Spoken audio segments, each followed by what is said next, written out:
Hey, hi Doreen. Thank you for doing this video testimony with us about the HANA seminar we held on the 10th and 11th of December.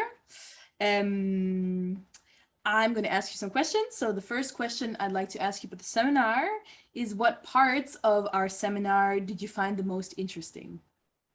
Okay, I liked the workshop very much. I found it very interesting.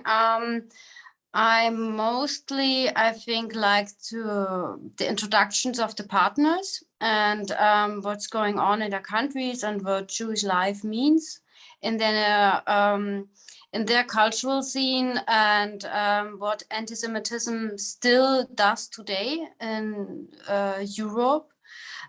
So this I did find very interesting, and also on the second date, learning more about anti-Semitism also in gangster rap and youth culture. So this for me was a little bit new, because I don't used to gangster rap, and especially not in an anti-Semitic way. So yeah, this for me it was very interesting, and also to getting to know everyone, the participants, how they achieve to include Jewish culture in their teaching. So this for me was very interesting. Yeah, it's always great to see how people like actually use their stuff, right? Because it makes it it moves it from theory to like practice. Yeah, perfect. Yeah. So do you have a highlight from the seminar that you would designate as such?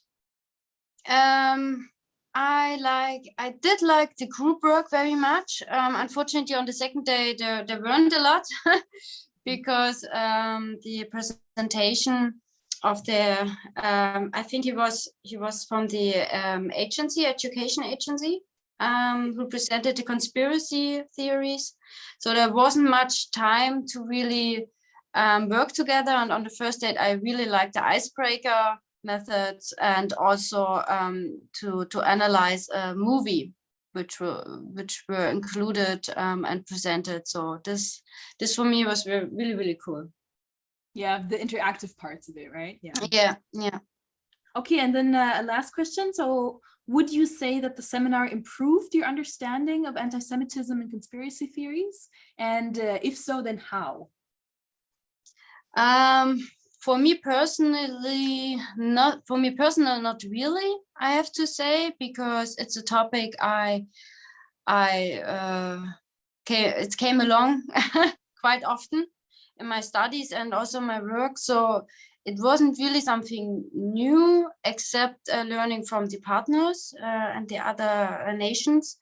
And but for me, it was very interesting talking to the teachers and how they are connected to their young students, and how emotional they became when they talk about what impact does anti-Semitism have in the youth, and a negative impact, and the aggressiveness of young white wing.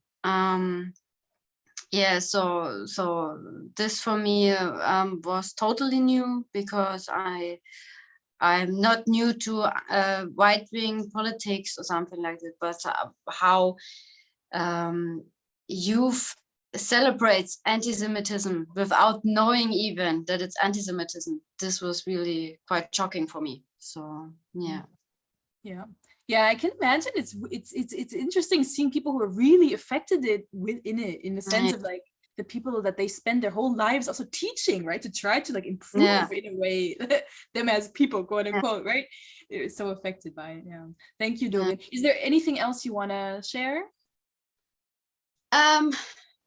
I have a little, I have one point I would change.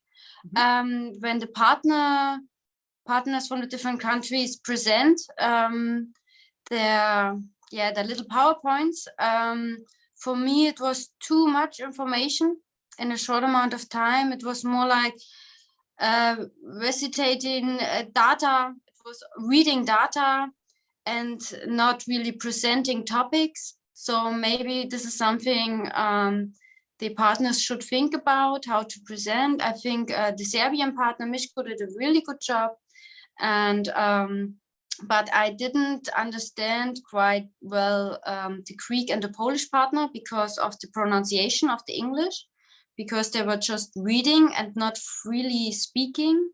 So the pronunciation was really a little bit off. So for me, this was a little bit difficult to get connected to the things they told, because they were telling really interesting stuff, things I didn't know happened in Eastern Europe. So yeah, for me, it was a little bit too stiff as a group of teachers who are really aware of what good presentation and active participation and presentation of information means and how you can implement that. So this was a little bit disappointing, I have to say, because it was just reading. It was not really, I think Stefan and Miško did a good job, because I think Miško did just were just really speaking, or was it all included in a video?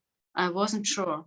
So it was him, he had filmed himself, right? He was speaking Yes. through the video, so to speak. But he was speaking But it freely. sounded very free. Yeah, exactly. Yeah. He was freely speaking in the video, I think. Yeah. Yeah. So I think maybe it would be helpful to structure the presentations with topics. So you have for each era or phase a title, and then less facts, but so you can really yeah, be emotional. It's an emotional topic, but when you just read the data, it's a bit stiff and boring, and shouldn't be. So for me, this was a little yeah.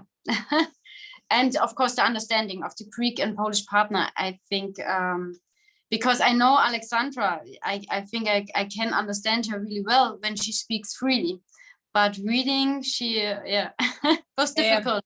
For me personally, I'm not sure. I think Yara wouldn't agree with me. I think she didn't have a problem with that, but for me it was difficult. And I think for the others, I can imagine it was more difficult, because I'm used to hearing speaking English, but I don't know how many teachers are really in the routine of hearing English and listen to it. So yeah, this was a little point I would change.